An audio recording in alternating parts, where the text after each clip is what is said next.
Hello everyone, it's Angel from GemTCG here, and in today's video I'll be showing you how to break open a graded card slab in a safe way without damaging the cards.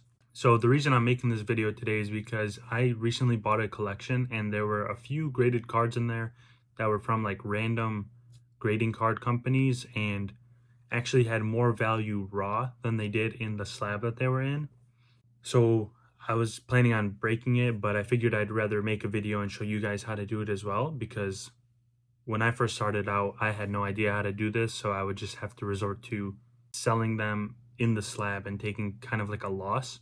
And I know it sounds weird, like the fact that a card in a slab could be worth less than a card that's not graded at all, and that's because one, people pay for the brand when it comes to graded cards, and they also pay for the potential of a 10 in a raw card.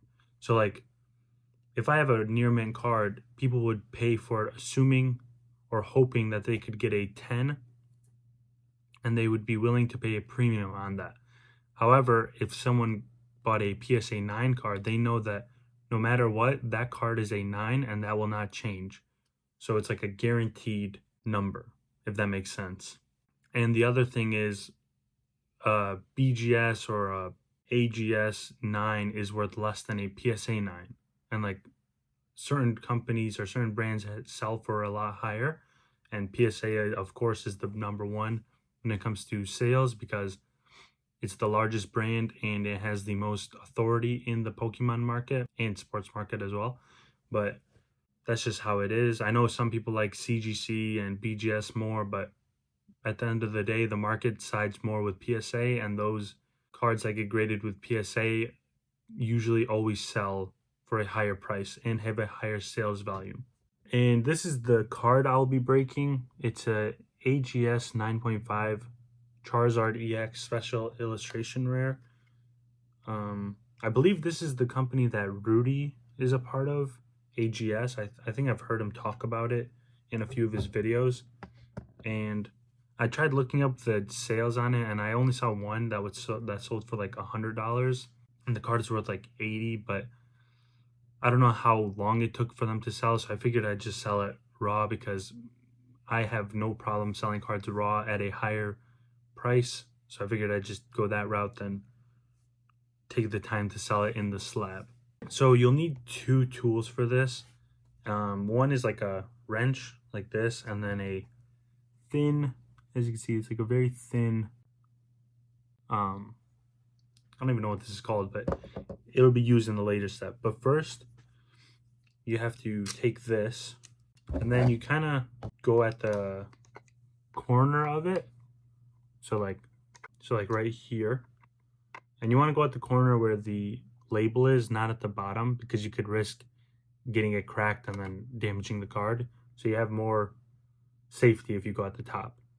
And also, warning, you do want to be careful with like your eyes because the plastic on these can like shoot at you and it's pretty sharp, so you want to be careful. And I usually just look away, but if you have glasses, like protective glasses, that's probably a better choice. But basically you want to just grab it and then pull down to like crack it. So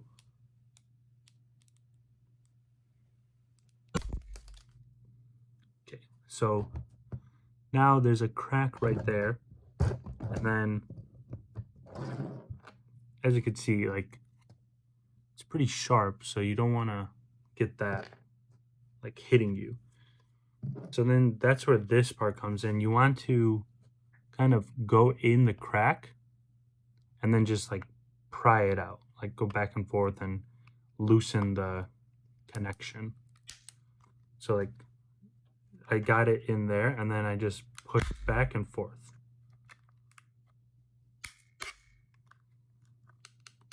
And a lot of things start flying around, so just be careful when you're doing this. And you want to loosen it up as much as possible, so that way you don't have to like go too far in. And right now it's like, it's a pretty big gap, but it's still not complete. And then you just want to pull it apart.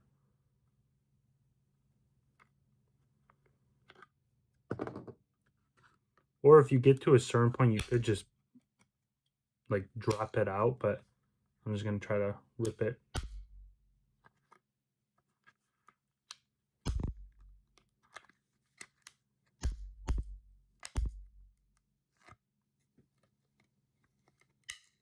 So right now it's like this, and I could just go like that.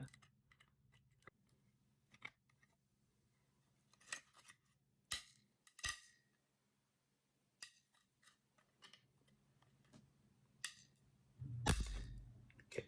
So that took a lot longer than I expected. Usually with like the PSA slabs, it's a lot easier, but this one was fine. Or this one was a lot harder. So now we got it out. There's no issues with the card. Back is fine. Everything's fine. And then yeah, basically you just break it open at the top and then pry it apart with the very thin like tool like this. And then that's about it. Don't be too aggressive because like one time I was doing this and the glass or the plastic part caved in on the card and actually punctured the card, which luckily was like only like a $20 card, but if it was something expensive, that would have been very bad. So be careful, don't get too aggressive, and just try to wiggle back and forth and be like precise when you're doing this, so that way you don't risk damaging it further. But yeah, I hope you guys found this helpful, and be careful when you're doing this because it can be dangerous. So I hope you all have a great day.